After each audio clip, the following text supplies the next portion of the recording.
Hello everyone and welcome to this week's video tutorial. This will be another commentary of a game that was played in 2010 in the Yang Cup. Red was Grandmaster Shen Peng. He was a master at that time, and Black was one of the older Grandmasters, Yu Youhua, who is still very active in Xiangqi. This is board number 47 of 50 selected brevities that ran in the periodical Qiyi. So without further ado, let us begin. Grandmaster Shen Peng started with the central cannon, and Black countered with the screen horse defense. Red chose the 7th pawn advancement variation, and Black decided to go for the edge cannon for Chariot exchange variation, which is a very big topic. Red refuses to trade Chariots. Black will retreat the cannon. And in this is another turning point in the match. Red would choose to attack from the central file. Now this is one of the most commonly seen and very aggressive opening systems in Xiangqi. When after Red pushes the central pawn forward, Black would usually play a prophylactic move with a4 plus 5 to consolidate this rank, and also to prevent the red pawn from charging forward, which Red does.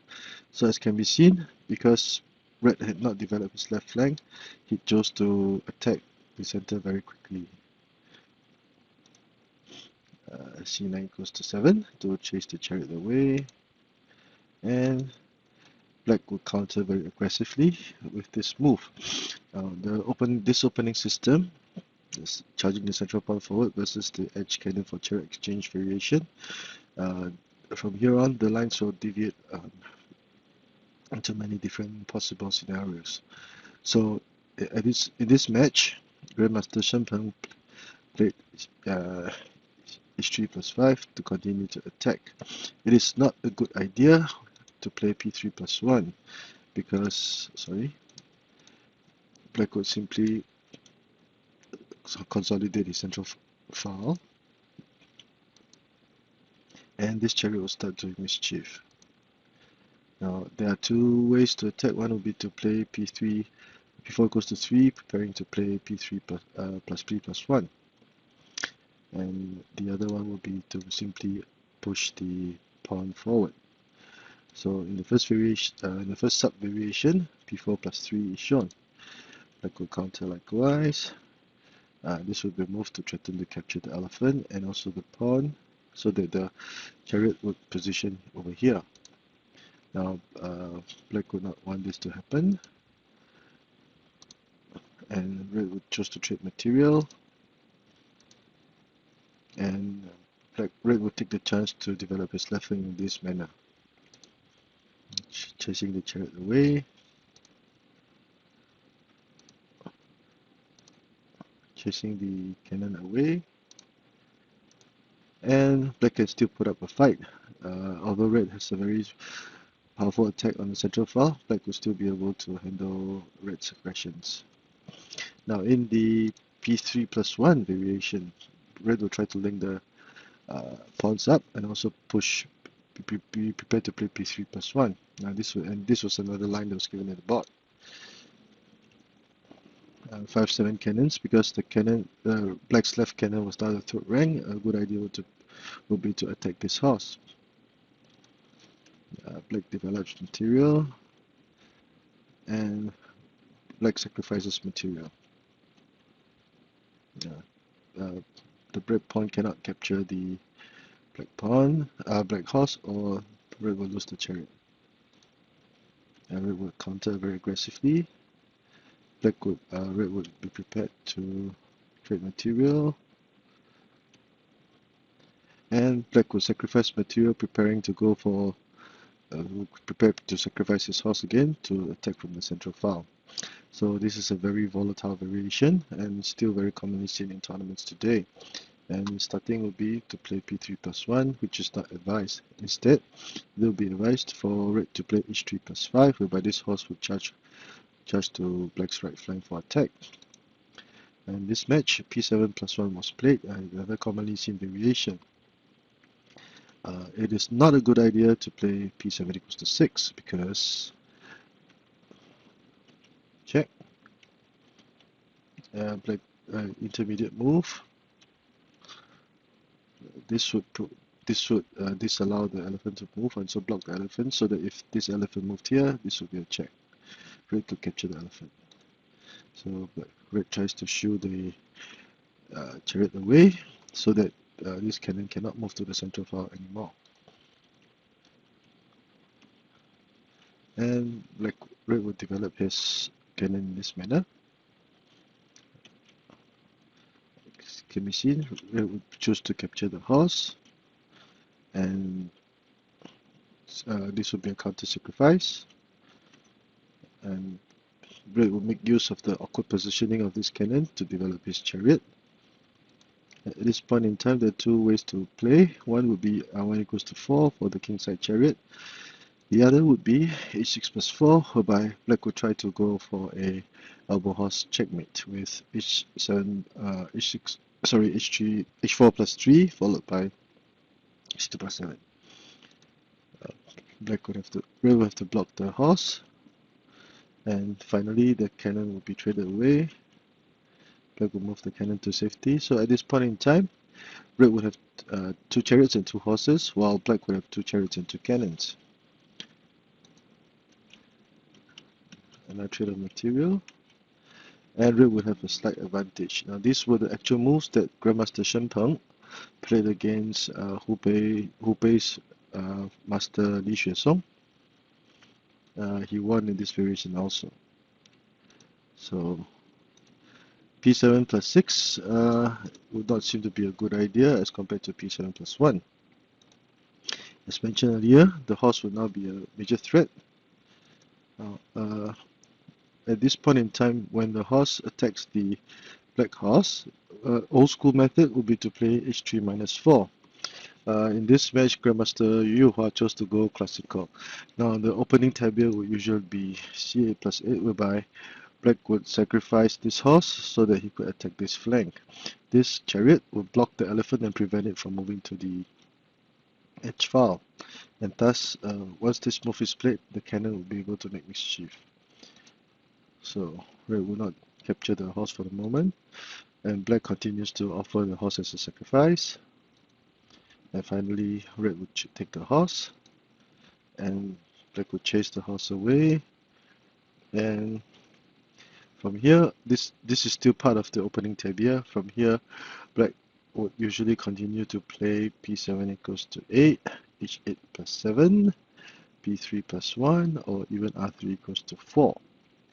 So this is a very complicated opening system. There is minimal room for error. And in this match, this will be the opening tabia. So p7 plus 8 equals to 8 is demonstrated in this board, in this variation.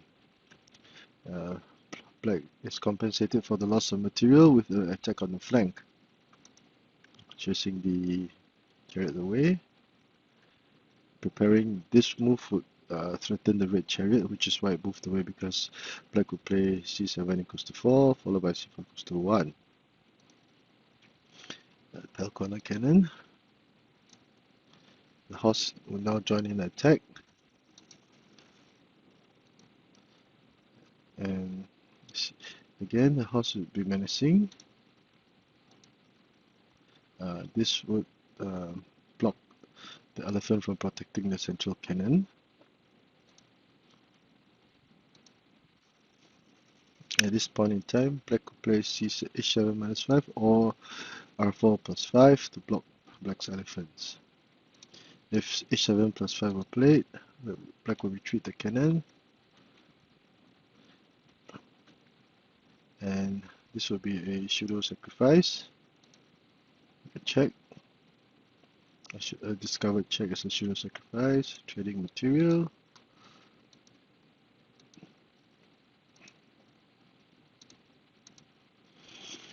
And it will still be a very complicated situation. Black would have the better piece combination of 1 chariot, 1 horse and 1 cannon, while red would have 1 chariot and 2 horses and like an elephant. but this red horse is a major threat, and it's still a very complicated situation. So that is why r8 plus 8 is one of the most commonly seen counters. Okay, h3 minus 4 is old school, and since black decided to go old school, red continued to attack from the central file. And black tried to counter in this manner, threatening to capture elephant and the red chariot at the same time. Now, red cannot play r4 equals to 3, or black would counter with c2 equals to 7, and all hell would break loose. Sorry. Black does a little bit of defending, and capturing the elephant is a very important move in this situation because black needs to get some momentum going on his attack for the right flank. r1 plus 2 would not be a good idea, as the elephant will now move away and there will be no target for the black cannon to attack. Okay. Black would try to mount another attack from the central file,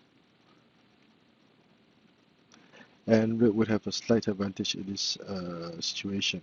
These were the moves that were played in 1985 when Grandmaster Wang Jialiang, taking red, took on Jiangsu's Grandmaster Xu Jianhong, taking black. So r1 plus 2 is not a good idea, and capturing the elephant is imperative. The horses continue to attack, and at this point in time in the match, red chose to trade chariots to release some pressure, because once this chariot was traded away, the pressure that has mounted at in the right flank would be greatly diminished. If red tried to jump the gun with p5 equals to 6, now the horse would jump out. Red tries to go for the elbow horse checkmate, which of course black wouldn't allow, and usually red would choose to play c7 minus 2 to try to trade away the red central cannon, and red will refuse. Capture material, check, check, check. Threatening to checkmate with the elbow horse, checkmate with r8 equals to 6. A discovered check, and the chariot will now protect the advisor, and black will be prepared to play r9 equals to 6 for the elbow horse checkmate. Black would defend in this manner. Check. Now black will sacrifice the chariot.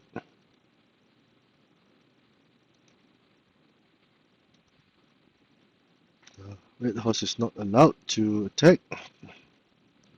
Capturing the chariot. Capturing the chariot. And black will capture the advisor. Check.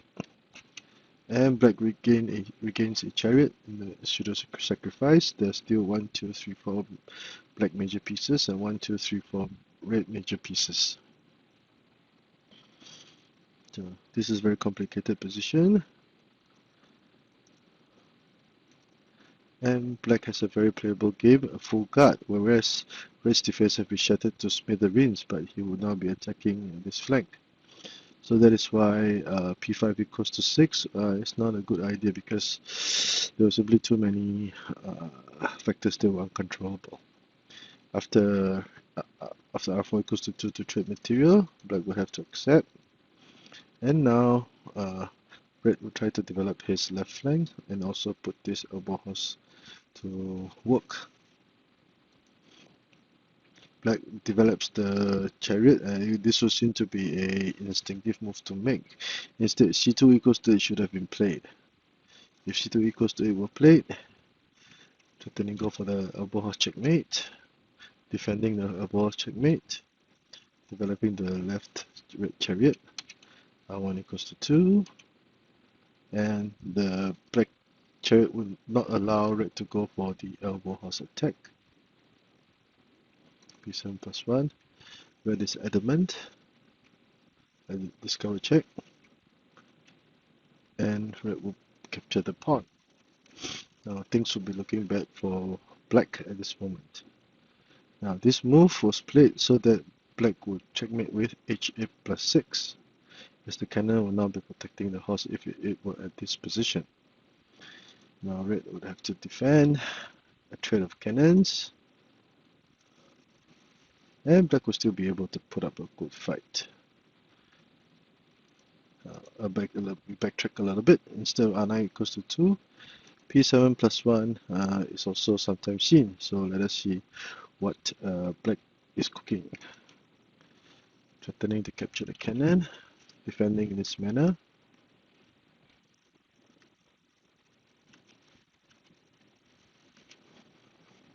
Black boldly eliminates the threat of the elbow horse checkmate, gambling everything on this attack that he has on black's right flank. The black horse and cannon are linked together. Now this would be a nice pseudo sacrifice, whereby red would not dare to eat to capture. So with p5 equals to 6, this chariot will now lend some defensive power to black's to this flank. A check. Almost a check. Black could play p7 equals to 6. King will move to safety, capturing the elephant. Black would now deliver a check with this move. h8 plus 7, f4 plus 3 to threaten the enemy pawn. p9 plus 1, which red doesn't care too much about. Black horse will now be attacking, and black would actually have gained a winning position in this exchange because the positioning of the red king was simply too awkward. Quick recap. After r1 equals to 2, red can play h8 plus 7 or p5 equals to 6 for a discovered check. This will lead to several few complicated variations. Black will play e3 plus 5. One might wonder, will h4 plus 5 be better? We shall see. If h4 plus 5 were played, red would simply charge the pawn forward. Black will try to go for a checkmate of his own. And again, now will be the correct time to protect the chariot. And the pawn is advanced again. Black opts to trade, is prepared to trade material with this move. Using the horse to capture the black horse. Cannon. Check.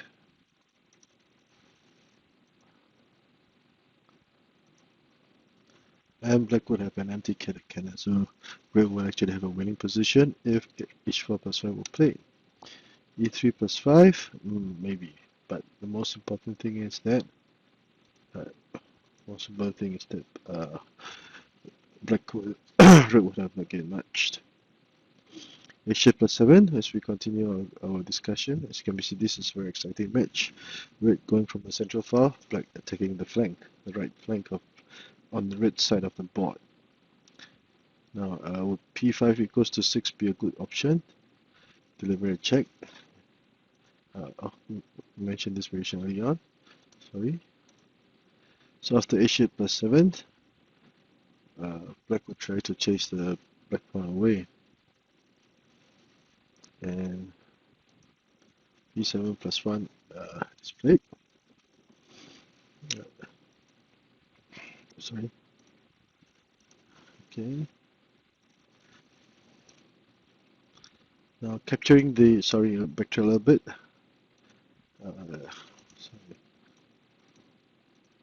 Capturing the red cannon would actually be the move that costs black the game, because the black pawn was now too far away from the central file and too slow enough for black to complete any major plans. Another attack. Goes for the elbow horse, which is protected by this cannon. b5+1. Pattern after, and it will not matter as to which elephant or cannon that black could move. Black could simply play e3+2 for one of the most commonly seen international chess variations. So we're about to near the end of this game. b5+1. Black attacks with the central elephant very aggressively, preparing to play k4. Sorry, k4 equals to 3.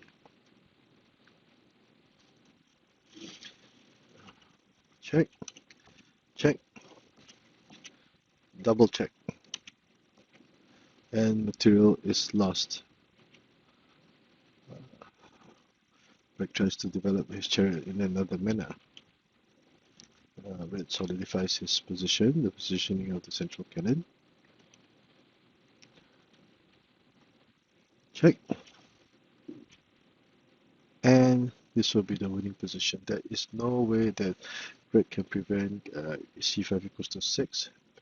And if Black, let's say, this point, if Black captured the advisor, Red would immediately checkmate with r equals to 6. And this is a short recap of the match. Central cannon, edge cannon for chariot exchange, and later on Red would choose the central pawn advancement variation. Now, these moves are still considered the opening tabia. And in this spot, Red chooses to go for the central horse to attack this horse. Black continues to attack the pawn, attacking the black horse, and old school method h3-4. Nowadays, r8+8 is proposed, whereby Black will fight fire with fire and try to be compensated for this horse by attacking this flank.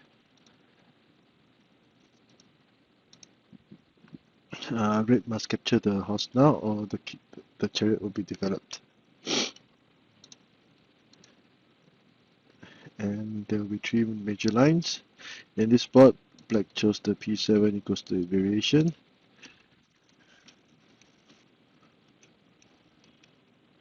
And Red would now be, both colors will be attacking. There will be clashes everywhere. So r8+8 is the new method. And as h3-4 was played in the match, Red charges the pawn forward. Black counters, captures the elephant, continues to attack, preparing to play, preparing to bring this chariot into attack. Black could play r4 equals to 2 to defuse the threat and release some pressure that Black had already placed mounted over here. Trade of Chariots, and Black would develop his right flank. Red would immediately advance his left horse, preparing to bring it into battle. b7+1, and Red decides to counter-sacrifice material. So 1, 2, 3, 4, 5 versus 1, 2, 3, 4, 5.